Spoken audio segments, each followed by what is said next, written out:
नमस्ते साथियों, मेरा नाम है रेमो। सबसे पहले हम बात करते हैं F-35 की।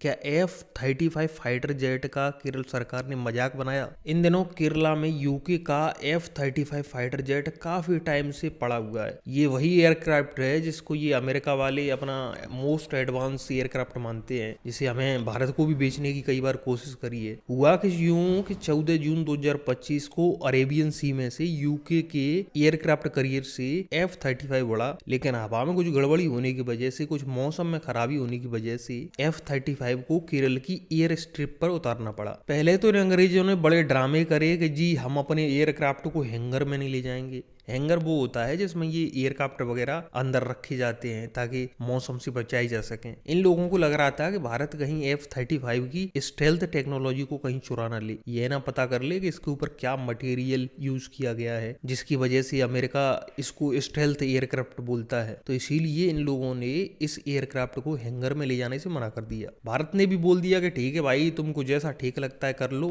खड़े रहो धूप गर्मी में, हमें क्या फर्क पड़ता है। फिर इस एयरक्राफ्ट को ठीक करने के लिए यूके ने 35 इंजीनियरों की टीम भेजी, लेकिन फिर भी उनसे कुछ हुआ नहीं। ये एयरक्राफ्ट जिसका तस रखा रहा, तब से यह एयरक्राफ्ट केरल की एयर स्ट्रिप पर पड़ा हुआ है। अब हुआ यूं कि इंडिया इसके बड़े मजे ले रहा है, इनके ऊपर बड़े मीम बना रहा है। यह लगभग 800 करोड़ का एयरक्राफ्ट है। और मेरी एक बात समझ में नहीं आती कि थोड़े से तूफान या आंधी में कैसे खराब हो सकता है भाई। 800 करोड़ बहुत रुपए होते हैं। अमेरिका ने F-35 को भारत को बेचने की भी कोशिश करी थी भाई, ये बोलकर कि आप अपने एयरफोर्स को एडवांस कर लो, हमारा F-35 सबसे एडवांस एयरक्राफ्ट है, 5th जनरेशन है। रिसेंट अपडेट ये है कि यह एयरक्राफ्ट सही नहीं हुआ है। फिर यूके ने हार मान ली है। अब इस एयरक्राफ्ट को तोड़ करके ये कार्गो प्लेन में भर करके ले जाएंगे। इस बेइज्जती से यूके पहले से ही फ्रस्ट्रेटेड था, उसके ऊपर से केरला गवर्नमेंट ने एक मीम और बना दिया जो आप स्क्रीन पे अभी देख रहे होंगे। ये मीम, इस मीम में गवर्नमेंट ने लिखा है कि देखो जी केरला कितना बढ़िया है घूमने के लिए, एक बार जो आ जाता है वो जाने का नाम नहीं लेता। इस मीम को देखने के बाद यूके का जो मीडिया है वो काफी चिढ़ गया है और ये लोग अपने मीडिया में उल्टी सीधी खबरें पोस्ट करने लगे हैं कि भारत तो यूके का दुश्मन बताने लगे हैं। भाई ये वही लोग हैं जो हर बात पे भारत का मजाक बनाते हैं। जब इनकी दवाई जब इन्हीं को खानी पड़ जाती है ना, तब इनको वो दवाई कड़वी लगती है। मुझे आज भी याद है इंडिया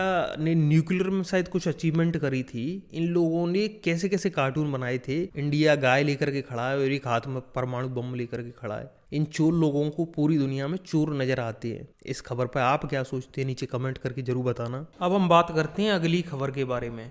वो खबर है बिल्लू रानी के बारे में। बिल्लू रानी मतलब बिलावल भुट्टो के बारे में। बिलावल भुट्टो जरदारी पाकिस्तान की पीपल्स पार्टी के नेता हैं। ये वही पार्टी है जो अभी पाकिस्तान की सत्ता में है। ये आदमी बोल रहा है कि पाकिस्तान को नहीं पता कि जैश ए मोहम्मद का मुखिया जो है मसूद अजहर, उसका ठिकाना कहाँ है। इस आदमी ने आगे कहा है कि भारत अगर पक्के सबूत देता है तो हम मसूद अजहर को गिरफ्तार कर लेंगे पाकिस्तान में। भाई इन लोगों को शर्म नहीं आती बिल्कुल भी। जब ऑपरेशन सिंदूर में भारत ने आतंकवादियों को निपटाया था तो ये वही लोग हैं जो हाथ बांध बांध करके आतंकवादियों के फ्यूनरल में खड़े हुए थे। इनकी आर्मी खड़ी हुई थी। और भाई भारत कितने सबूत दे, 26/11 में भारत ने इनको सबूत दिए। इन लोगों ने क्या किया? कुछ नहीं किया। इनकी सड़कों पर आतंकवादी खुले घूमते हैं। ये कुछ करते हैं? नहीं करते हैं। भाई इस देश में आतंकवादी है कौन नहीं है? सभी लोग तो ये आतंकवादी हैं। इनका हर एक नागरिक आतंकवादी है। हर पाकिस्तान की सोच वही रेडिकल है। हर पाकिस्तानी काफिर को मिटा देना चाहता है। ये सभी तो आतंकवादी हैं। ये आदमी पूरे दिन गांजा पी करके बकबक करता रहता है। इसकी अम्मा को आतंकवादियों ने मारा था। बेनजीर भुट्टो को किसने मारा था भाई? कौन था वो? लेकिन इस आदमी को इस बात की भी शर्म नहीं है। पाकिस्तानियों की फितरत में भाई झूठ बोलना, चंद पैसों के लिए बिक जाना, अपनी तशरीफ को बिक देना है। ये बिल्लू रानी बोल रहा है कि इसको नहीं पता कि कहाँ है पाकिस्तान में आतंकवादी। मैं गारंटी के साथ बोल रहा हूँ ये आदमी शाम को अपनी तशरीफ लेकर के जाता होगा आतंकवादियों के पास। अब हम बात करते हैं नकुल ढुल के बारे में। क्या नकुल ढुल ने महाराष्ट्र में हुए भाषा विवाद को रोस्ट कर दिया है? अगर आपको नहीं पता कि नकुल ढुल कौन है तो मैं आपको बता दूं। नकुल ढुल एक सोशल मीडिया इन्फ्लुएंसर हैं जो अपने ह्यूमरस वीडियोस के लिए सोशल मीडिया पर बहुत ज़्यादा पॉपुलर हैं। अच्छा, ये भाषा विवाद क्या है? इन दिनों आपने सोशल मीडिया पर भाषा विवाद से रिलेटेड बहुत सारी वीडियो देखी हुई। अभी एक वीडियो वायरल हुआ था कुछ दिनों पहले जिसमें एक गुजराती को कुछ महाराष्ट्र के लोग इसलिए थप्पड़ मार रहे थे क्योंकि उसको मराठी बोलना नहीं आती। इस वीडियो पर नकुल ढुल ने कुछ बोला है, ये देखिए। महाराष्ट्र में मराठी ना बोलने में पीट दे रहे लोगों को, और हरियाणा में हरियाणवी बोलने पे गवार बोल दे रहे हैं। क्या हो रहा है ये? देख रहे हो तुम? हरियाणा में हरियाणवी बोलने पे हमको ही गवार बोल दे रहे हैं, हरियाणा के लोगों को ही गवार बोल दे रहे हैं। बाहर के लोग आके इंग्लिश में स्टूपिड, गांव के गवार, मुंह पे हमारे हरियाणवी बोलने पे। लोगों को हम फोर्स तो क्या करेंगे कि भाई हरियाणवी बोल ले यहाँ पे। वो बेचारा तो क्या वो चूतिया ही है वैसे, वो जा जाके भाई ये पीछे वाले गांव से आए हैं, गांव वालों के लिए यहाँ पे छूट है क्या, क्लब में हरियाणवी गाने बजा दोगे क्या, उसके रैप्टा मार के भगा दे रहे हैं वहां से। उसको वो तो डिजर्व करता है। पर कितने कूल है यार, कितने कोऑपरेटिव लोग। हमें फिर भी सबसे ज्यादा बदनाम हम हैं। हमारे क्लबों में, हरियाणा क्लबों में हमारे हरियाणवी गाने नहीं बज रहे, फिर भी सबसे ज्यादा बदनाम हमें करते हैं लोग। बाकी स्टेट के लोग पेल दे रहे हैं उनकी भाषा ना बोलने पे। गलत बात है यार, हम अच्छे लोग हैं भाई। मैं ये नहीं कह रहा हरियाणा के लोग पेल नहीं रहे, हरियाणा के लोग पेल रहे हैं, पर ऐसे स्टूपिड रीजन के पीछे नहीं पेल रहे कि तू हरियाणवी नहीं बोलेगा तो तेरे को पीट देंगे, हमारी भाषा नहीं बोलेगा तो तेरे को पीट देंगे। हरियाणा के लोग बिना मतलब के पीट दे रहे हैं, ठीक है। उनको कोई इसलिए कभी कंट्रोवर्सी नहीं होती। हरियाणा में बाहर के लोगों को बिना मतलब की पीट दे रहे हैं हरियाणा वाले, कोई रीजन ही नहीं है। पकड़ा, पेल दिया, क्यों? जाट है, जाट बोल दे रहे हैं पीट के, बस। कोई कंट्रोवर्सी नहीं है, कोई रीजन तो होना चाहिए। न्यूज वाला कोई पीट दिया, खत्म, बात ही खत्म, पीट दिया बस। क्यों? जाट है, हम तो जाट है बस।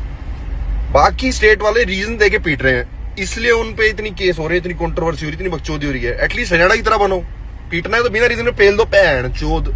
क्या एक्टर सुधांशु पांडे ने रेबल किड एके अपूर्वा मखीजा को रोस्ट कर दिया? इनका कोई एक शो आता है ट्रेटर करके, मैंने तो नहीं देखा। उसकी प्रेस कॉन्फ्रेंस में एक्टर सुधांशु पांडे ने अपूर्वा मखीजा का जो इंस्टाग्राम हैंडल है द रेबल किड, उसको रोस्ट कर दिया है। आप उनका ये वीडियो देखिए। रिबेल किड क्या होता है? काय के लिए? कौन सा rebel Baba? Concept of rebel kid जो है ना, ये रिबेल इतना लूजली यूज किया हुआ मुझे लगता है कि रिबेल का मतलब ही नहीं पता इन लोगों को। रिबेल क्या होता है? रिबेल वो होते थे जो हमारी आजादी की लड़ाई में लड़े थे यार, उन लोगों ने रिबेल किया था। किस बात की उसको प्रताड़ना है? उसको किसने इतना प्रताड़ित किया या इतने उसके ऊपर जुल्म किए कि उसने रिबेल कर दिया एक दिन आके, और दुनिया से रिबेल कर रही है और तब से वो रिबेल ही करे जा रही है। अब हम बात करते हैं रणबीर कपूर के बारे में। क्या रणबीर कपूर अपने पिछले बयान की वजह से मुसीबत में आ गए हैं? रणबीर कपूर का हाल ही में रामायण मूवी का एक मोशन पोस्टर रिलीज हुआ है, या फिर आप उसे टीजर भी कह सकते हैं। इस मूवी में रणबीर कपूर राम का रोल कर रहे हैं, लेकिन लोग उनके पुराने इंटरव्यू में से एक क्लिप काट करके बहुत ज्यादा वायरल करते हैं, जिसमें रणबीर कपूर कह रहे होते हैं कि I am a big beef guy. इसका मतलब है कि मुझे बीफ खाना, मतलब गाय का मांस खाना बहुत पसंद है। इस बयान को लेकर सोशल मीडिया पर बहुत सारे लोग रणबीर कपूर को बॉयकॉट करने की बात कर रहे हैं। एक जन कह रहे हैं कि be Peter will be played the role of Bhagwan Ram, what's wrong with Bollywood. एक जन कह रहे हैं कि रामायण नशाखोरों और गौमांस खाने वालों को हीरो बनाने की स्कीम नहीं है। इसी तरीके से बहुत सारे लोग हैं जो इस तरह की बातें कर रहे हैं। अब देखना होगा कि आगे क्या होता है। क्या ये आउटरीच और ज्यादा बढ़ता है या फिर लोग इसको भूल करके आगे बढ़ जाते हैं।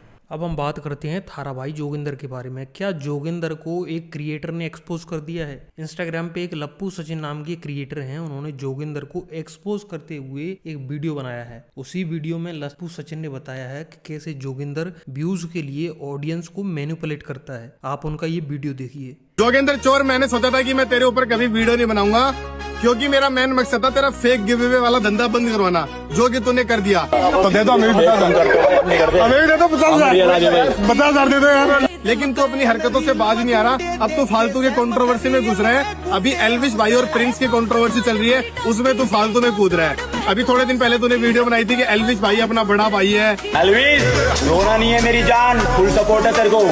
जली को आ कहते हैं, बुझी को रा कहते हैं। एल्विश यादव वो सिस्टम है जिसे राव साहब कहते हैं। ये है वो है। और अब तू वीडियो बना रहा है कि प्रिंस नरूला अपना बड़ा भाई है। भाई प्रिंस नरूला अपना बड़ा भाई है, और जिसके अंदर जितनी पावर है अपनी पावर आजमा लो। और तू बात कर रहा था पावर लिफ्टिंग की, तो भाई जितना रजत भाई वेट उठाते हैं उसका आधा उठा के देख, फिर पता लगेगा तुझे कितना जोर आता है उसमें।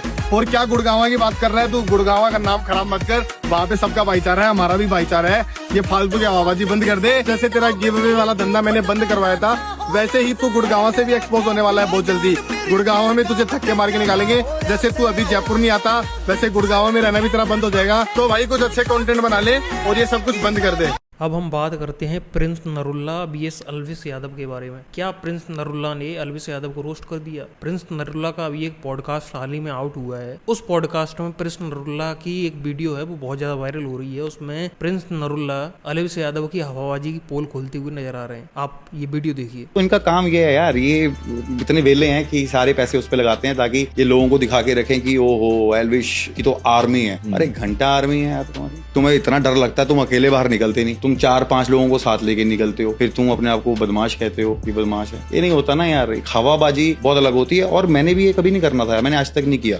और इस बार भी मैं करता यार। मैं एक तो जो मेरे बच्चे को गाली दी उसकी वजह से मैं उड़ा, दूसरा भाईचारे के साथ उसने किया, ठीक है, तीसरा कोई तो होना चाहिए ये बताने के लिए कि तुम इनसे डरो मत भाई, कुछ नहीं है, ये हवा के झोंके हैं, ठीक है, ये हवाबाजी करते हैं, इनका जवाब दो। जैसे इन्होंने मीडिया को बोल दिया था कि तुम्हें नंगा करके भगाएंगे, ये करके भगाएंगे। आज तुम्हें मीडिया को तुम पैसे कह रहे हो कि भाई पैसे ले लो, हमें कैप्चर कर लो, ठीक है। आज तुम अपने क्यों फट रही है, अब धीरे धीरे टाइम पता लग जाता है ना कि मेरा टाइम स्लो होने लग गया यार, अब तो हो गया। देखो पता है इंडस्ट्री कैसी होती है भाई, जब थोड़ा तुम्हारा टाइम चलता है वो 1-2 साल निचोड़ लेती है, उसके बाद दुखोगे तुम क्या करते हो, उसके बाद पता चलेगा ना। और बोलो 10 साल हो गए तुम्हें, मैंने 2 साल में आके कर लिया। भाई तू पहले 5 साल मेरे निकाल के देख ले, मेरे को लगता है मैं सोता भी नहीं था। बिल्कुल, कि मतलब सोने का टाइम मैं भगवान से मांगता था कि थोड़ा टाइम दे दे। आपको ये वीडियो कैसा लगा, अपने विचार नीचे कमेंट के माध्यम से बता सकते हैं। आपको वीडियो पसंद आया है तो वीडियो को आप लाइक कर सकते हैं। ऐसी ही और वीडियो देखते रहने के लिए आप हमारे YouTube चैनल को सब्सक्राइब कर सकते हैं। शुक्रिया।